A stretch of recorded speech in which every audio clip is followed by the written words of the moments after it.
Workbook number 4. Let's begin by troubleshooting if your progress is slow. So if you feel you aren't making enough progress after reading books 1, 2 and 3 and putting it into practice, then you can look at these possible reasons.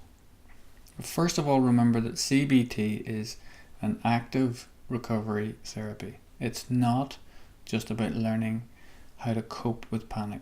CBT will take you beyond coping. You've probably been told by various people, friends, family, doctors, people on forums, how to cope each time you panic. You don't want to live like that. You want to move beyond that to recovery.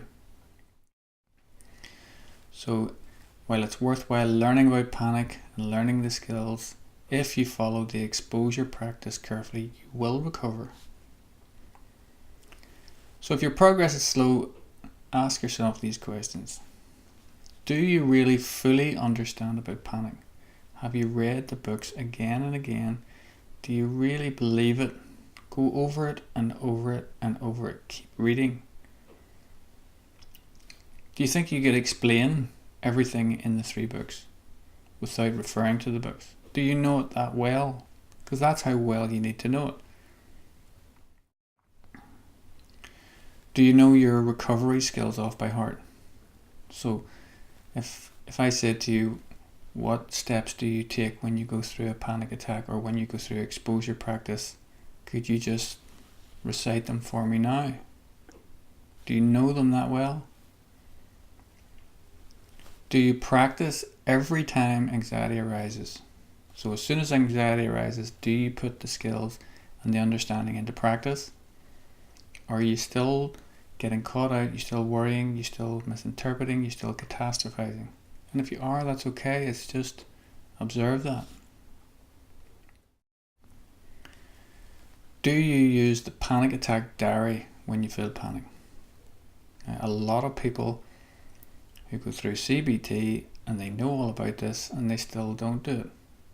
It's like one of those forms, I must fill that in one day, I must have a look at that. It's so important. The panic attack diary will speed up your recovery. Don't just think about it, do it. Print out the panic attack diary and every single time you feel panic, you fill it in.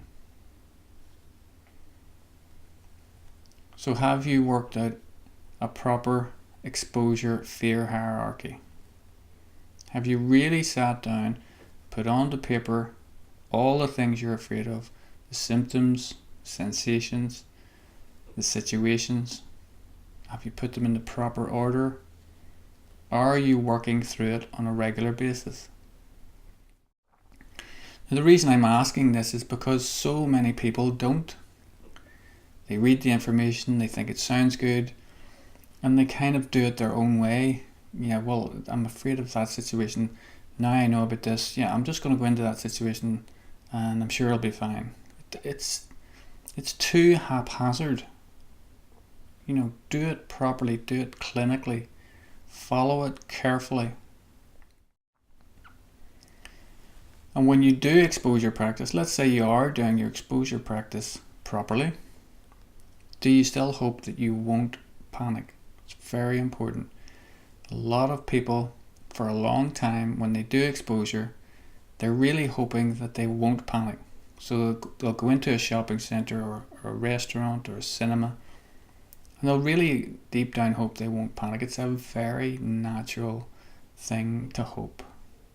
But actually, in order for you to learn that panic isn't what you thought it was, you actually have to bring on some anxiety. You have to push yourself slightly so that you can experience the anxiety, work with it, practice with it, see it for what it is.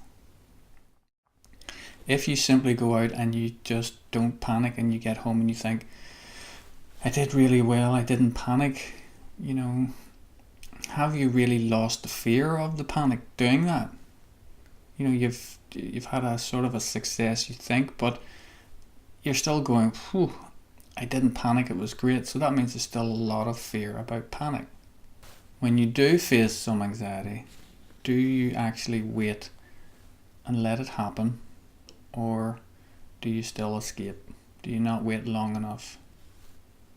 Is there still just 1% of you that won't let the panic happen? Just even that 1% will keep the fear intact. I know that seems extreme, but it's like that. You're letting it happen to a certain point, but there's 1% of you just doesn't want it to happen, because that 1% is still so afraid. Just observe that in yourself.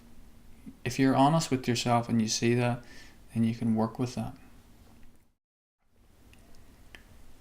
Do you still find yourself using your recovery skills to avoid panic?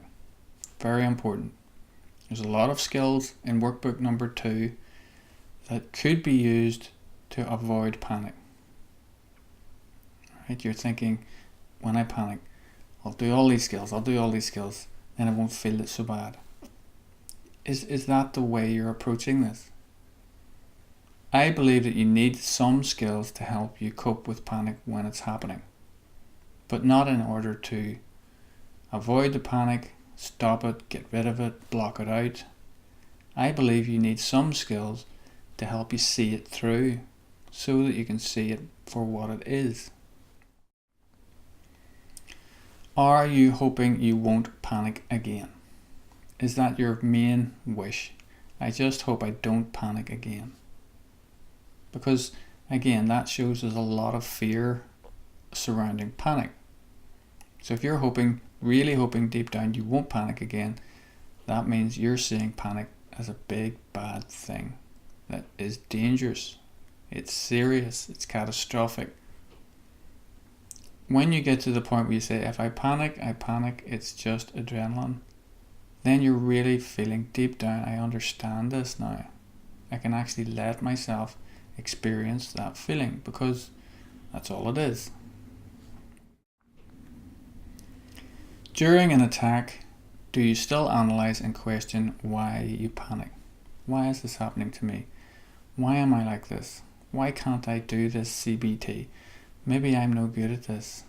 Maybe, a million reasons. Do you still do that? Then go over the books, read them again, see that this is very common, it's very normal, it can happen to anyone. You get caught in cycles of fear, it's not your fault. There doesn't have to be a big, deep reason to it.